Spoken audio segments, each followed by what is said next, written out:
Хаялдың аздыруға тапсырыс берген дәрісі келеді. Бірақ Зейнепке айтпай жасырып қояды. Севим ханым Серхаттың үйіне келгенде Зейнеп Азраның жағдайын сұрайды. Севим ханым, бәрі жақсы, тек Берак комада жатқаны болмаса, сен әр тесікке мұрныңды тықпа дейді. Зейнеп, Севим ханым, көзіңізді ашып, жан-жағыңызға мұқият қарасаңыз болар еді дейді. Эбру Серхатқа келіп кешірім сұрайды. Әпкемнің кінәсі жоқ болған жағдайға. Ол тіпті білмейтін еді. Оны жазғыра бермеңіз дейді. Серхат, сені Зейнеп жіберді ме дейді. Жоқ. Ал 800 мың лираға келер болсақ, ол ақшаны маған берді. Өйткені менің банкке қарызым бар еді. Сүйген адамым алдап кетті. Ал әпкем оны ата-анамыз білмесін деп сізбен келісіп еді. Сенбесеңіз түбіртегін көрсетейін дейді. Севим ханым үйіне келіп, бала күтуші мені шаршатты. Әрбір іске жағаласып. Азра қалай дейді ғой? Азра шошып тұрып, сосын тағы не айтты дейді. Севим ханым, ештеңе, менің ашуыма тигені ғой. Азра, сен өте дұрыс жасайсың. Жихан келсе боянып, сыланып аласың. Жарайсың. Сен Жихан тежердің жұбайысың ғой. Олай жасамасаң, оның маңында қыз қырғындар қаптап жүр. Абайла, біреуіне ілігіп қалмасын дейді. Азра, Севим ханым кеткен соң, одан да сол бір ақмақ қыздардың бірі іліккені дұрыс болар еді дейді. Жолда Жихан Эбруді көріп, не болды? Тағы да пайдахор іздеп жүрсің бе? Эбру, иә, болды, сазайымды алдым, енді маған тисе бермеңдер дейді. Жихан оған машинаға отыр, аялдамаға дейін жеткізем дейді. Эбру, иә, мүмкін мені қақып кетерсің дейді. Жихан, шын айтып тұрмын, отыр машинаға дейді. Эбру келіп отырады. Жихан күліп, неге конвертті ашып барып келмедің? Эбру, менің ондайдан тәжірибем жоқ. Енді бір кедейліктен құтылып ақшалы болам ба деп едім дейді. Жихан, бай болғың келе ме? Эбру, әрине, кімнің бай болғысы келмейді? Жихан өзінің тірлігіне дайын адамды таптым деп іштей қуанады. Я, жарайсың, сол арманыңа да жетерсің әлі, бірақ сол уақытқа дейін біздің қонақ үйде жұмыс істесең қайтеді дейді. Эбру таң қалып қуанып кетеді. Серхат үйге келіп, Зейнеп сіңлің келіп кешірім сұрап барлығын түсіндірді дейді. Зейнеп, енді кешірім сұрамайсың ба дейді. Серхат жымиып, жарайды, кешір, олай ойлауыма себептер болып еді дейді. Сіңлің сені жақсы көреді екен. Зейнеп, жақсы көру аз, адалдық пен шынайылықта болу керек дейді. Қайда шықтың дейді. Кітап алуға дейді Зейнеп. Мен сені апарам дейді Серхат. Екеуі жолға шығып кетеді. Жолда бағдаршамда тұрғанда бетін тұмшалаған мотоциклде бір ер адам Серхаттың машина терезесіне бір суретті жабыстырып кетеді. Серхат сол суретті алады да мотоциклдің артымен жүреді, бірақ адасып қалады. Зейнеп, не болды дейді. Серхат суретті көрсетеді. Суретте Берак Кадырге жүкті кез еді. Кафеде отырған. Зейнеп қай кафе екенін білемін деп екеуі сол кафеге барады. Тибет әлдекіммен сөйлесіп жатады. Серхат суретті көрді ме дейді. Жарайсың деп жатқан кезде Жихан келіп қалады. Мен ресепшнге адам таптым.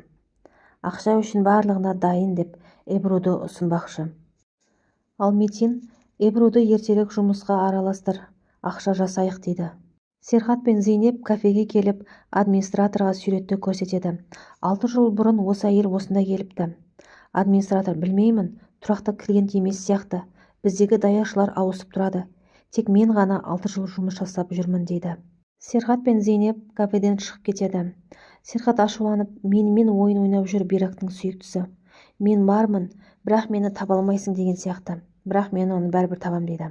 Зейнеп, ол сені мазақ етіп тұрған жоқ. Ол сенен қорқады. Білесің бе суретті неге жібергенін? Сенің басыңды қатырғысы келеді. Меніңше, ол сені танитын адам дейді Зейнеп. Эбру анасына, ертеңнен бастап мен Серхат бейдің қонақ үйінде жұмыс жасаймын дейді. Ағасы Жихан бей ұсынды. Өткенде үйін тазалауға барғанымда ұнатып қалған сияқты. Анасы қуанып, жарайсың, әпкеңді жерге қалдырма дейді. Серхаттың үйіне Түлай мен Эркан келеді. Түлай, біз жаман оймен келмедік. Кадырдың киімдерін алып келдік дейді. Зейнеп, Кадырды түсіңде көресіңдер дейді. Түлай, олай айтпа. Мен Кадырге 6 жыл қарадым. Сондықтан да сағынамын, суретін жіберіп тұр дейді. Түлай, Кадырды алған екенсіңдер, ақшаның да керек емес деп Серхаттың ақшасын қайтарып береді. Ал Зейнеп киімдерін керек емес деп әкелген киімдерін қайтарып жібереді. Түләй мен Еркан, Серхат ақшаны алады деп ойламадық. Бар ақшамызды Кадырге киім алып едік деп ашуланады. Кешкі тамақта Джихан Азраға: "Көп тамақтанба, ертең операция болады" дейді. Анасы түсінбей: "Қандай операция?" дейді. Джихан: "Ана, Азра көкірегін үлкейтпекші. Азра қаласа жасайтынын білесің ғой" дейді.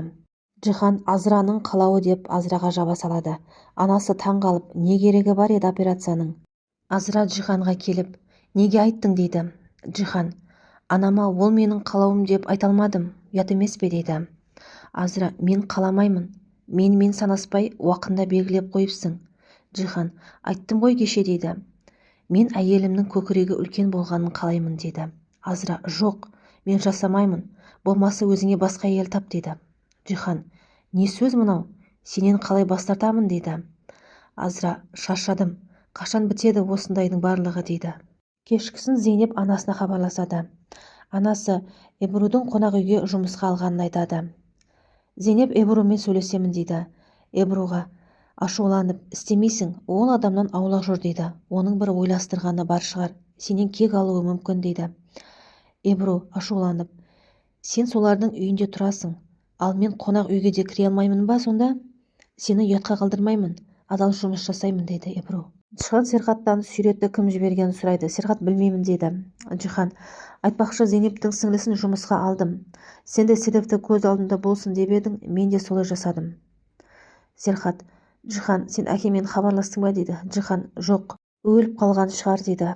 "Бірақ өлсе де естер едік қой" дейді. Серхат: "Әкеңнен тек жаман естелік қалғаны өкінішті. Сондықтан мен қыздарыма тек жақсы сәттер сыйлағым келеді" дейді Серхат.